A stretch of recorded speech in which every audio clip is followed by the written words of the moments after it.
Political Action Conference hosted by the American Conservative Union, which is being held here in Washington. Among those speaking to the group today, radio talk show host Rush Limbaugh. Thank you. I think you're standing a little bit early. Before I introduce our final speaker, I just want to thank our chairman, David Keene, for once again hosting the family reunion of the vast right-wing conspiracy. Thank you. For those of us that were just babies during the Reagan years, we turned to conservatism for other based on other heroes. For me, Rush was my Reagan. My introduction to Rush was somewhat unconventional.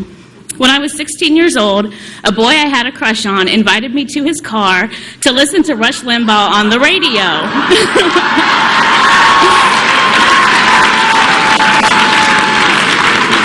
I hope my parents aren't watching, but I might have said yes to almost anything.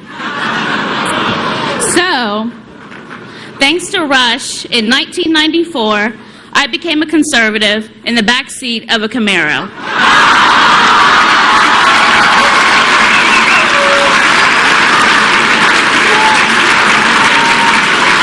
Please join me in welcoming my aphrodisiac, Rush Limbaugh.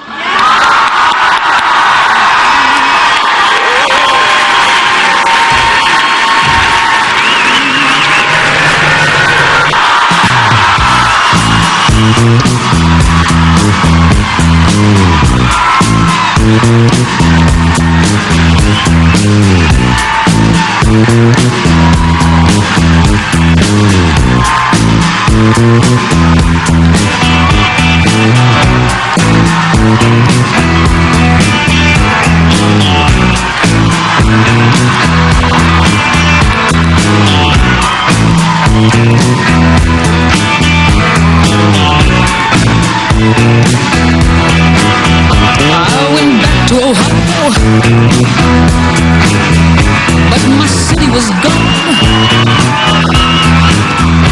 There was no train station. There was no downtown. South Florida disappeared.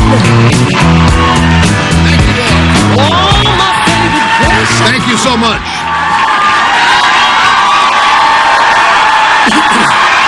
All right. Rev it up.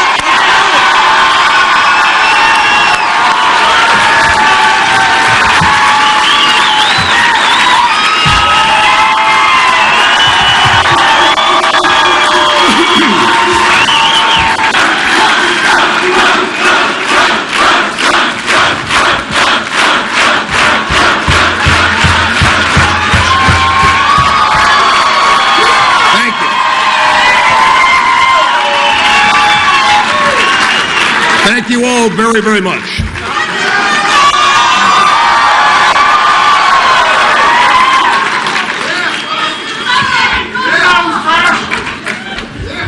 Thank you all. I can't tell you how wonderful that makes me feel. It happens everywhere I go, but it's still special here. If you all will indulge me, I learned something, I guess it's early Friday morning that I didn't know. Maybe Friday morning is when I learned this. I learned that Fox, God love them, is televising this speech on the Fox News channel,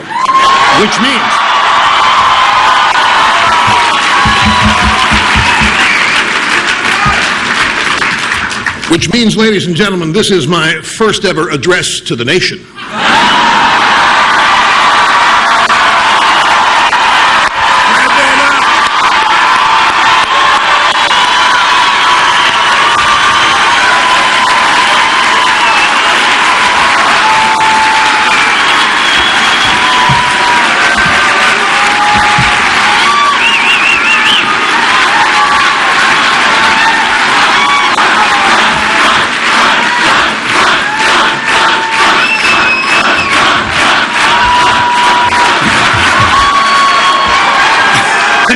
Thank you.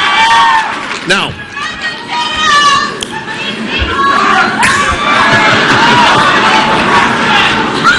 I have someone in back taking phone numbers. In fact, I would like to introduce to you my security chief, man who runs all of my security. His name is Joseph Stalin. Joseph, would you please...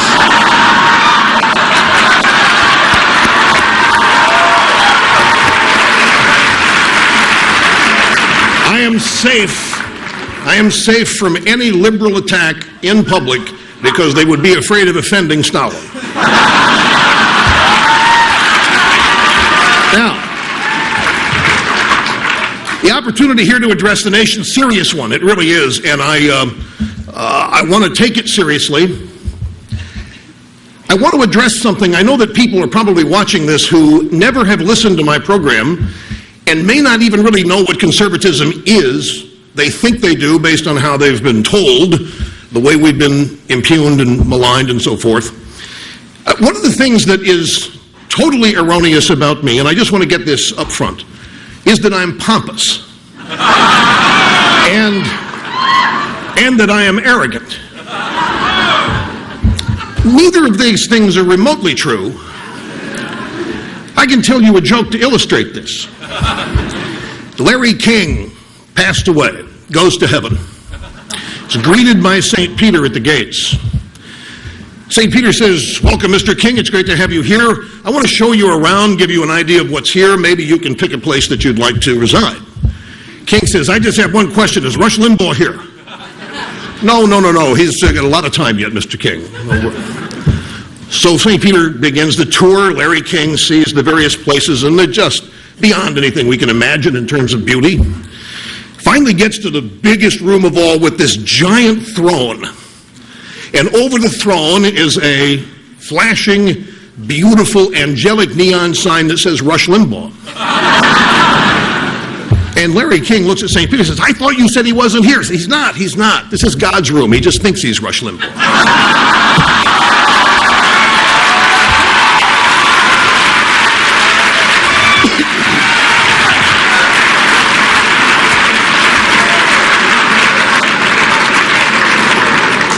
So you see, I'm not pompous. Now, seriously, for those of you watching on C-SPAN as well and on Fox, I want to tell you who we all are in this room. I want to tell you who conservatives are. We conservatives have not done a good enough job of just laying out basically who we are because we make the mistake of assuming that people know. Well, what they know is largely incorrect based on the way we are portrayed in pop culture, in the drive-by media, by the Democrat Party. Let me tell you who we conservatives are. We love people.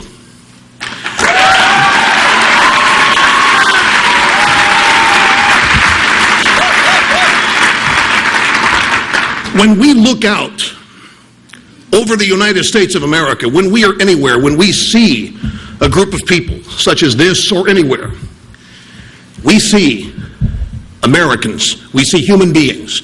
We don't see groups, we don't see victims, we don't see people we want to exploit. What we see is potential. We do not look out across the country and see the average American, the person that makes this country work. We do not see that person with contempt. We don't think that person doesn't have what it takes. We believe that person can be the best he or she wants to be if certain things are just removed from their path, like onerous taxes, regulations, and too much government.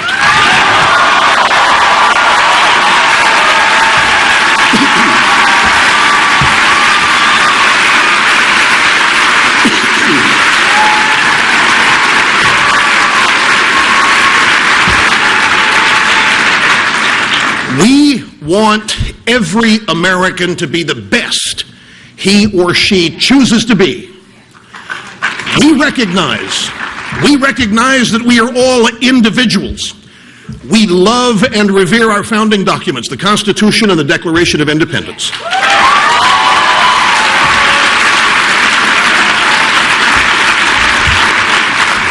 We believe that the preamble of the Constitution contains an inarguable truth, that we are all endowed by our Creator with certain inalienable rights, among them life,